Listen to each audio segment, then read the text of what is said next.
ನೇತಾಜಿ ಕ್ರೀಡಾಂಗಣದಲ್ಲಿ 80ನೇ ಸ್ವಾತಂತ್ರ್ಯ ದಿನಾಚರಣೆ ಸಂಭ್ರಮ. ಶಾಸಕ ಕೆಎಚ್. ಪುಟ್ಟಸ್ವಾಮಿಗೌಡ ಅವರಿಂದ ಧ್ವಜಾರೋಹಣ, ಭಾವೈಕ್ಯತೆ ಮತ್ತು ಸಂವಿಧಾನದ ಮಹತ್ವ ಪ್ರತಿಪಾದನೆ. ವಿದ್ಯಾರ್ಥಿಗಳಿಂದ ಆಕರ್ಷಕ ಪಥಸಂಚಲನ, ವಿವಿಧ ಕ್ಷೇತ್ರಗಳ ಸಾಧಕರಿಗೆ ಸನ್ಮಾನ. ವೈವಿಧ್ಯತೆಯ ನಡುವೆಯೂ ಒಗ್ಗಟ್ಟಿನಿಂದ ಸ್ವಾತಂತ್ರ್ಯ ದಿನಾಚರಣೆ ಆಚರಿಸುತ್ತಿರುವುದು ಭಾರತದ ಭಾವೈಕ್ಯತೆ ಹಾಗೂ ಗಟ್ಟಿಯಾದ ಪ್ರಜಾಪ್ರಭುತ್ವಕ್ಕೆ ನೈಜ ಸಾಕ್ಷಿಯಾಗಿದೆ ಎಂದು ಶಾಸಕ ಕೆಎಚ್.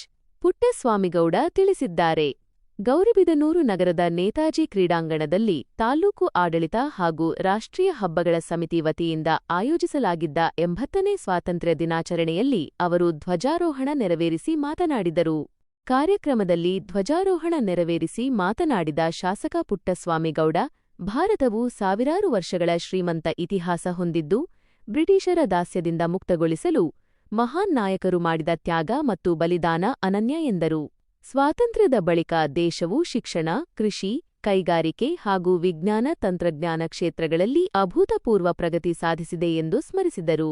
ತಹಸೀಲ್ದಾರ್ ಅರವಿಂದ್ ಕೆಎಂ ಮಾತನಾಡಿ, ಹೋರಾಟಗಾರರ ಆದರ್ಶಗಳನ್ನು ಮೈಗೂಡಿಸಿಕೊಂಡು ದೇಶದ ಏಳಿಗೆಗೆ ಎಲ್ಲರೂ ಶ್ರಮಿಸಬೇಕು ಎಂದರು.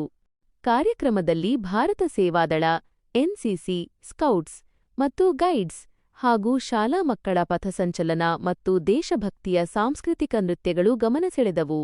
ಇದೇ ಸಂದರ್ಭದಲ್ಲಿ ವಿವಿಧ ಕ್ಷೇತ್ರಗಳ ಸಾಧಕರನ್ನು ಗೌರವಿಸಿ ಸನ್ಮಾನಿಸಲಾಯಿತು. ಸನ್ಮಾನಿತರ ಪಟ್ಟಿ.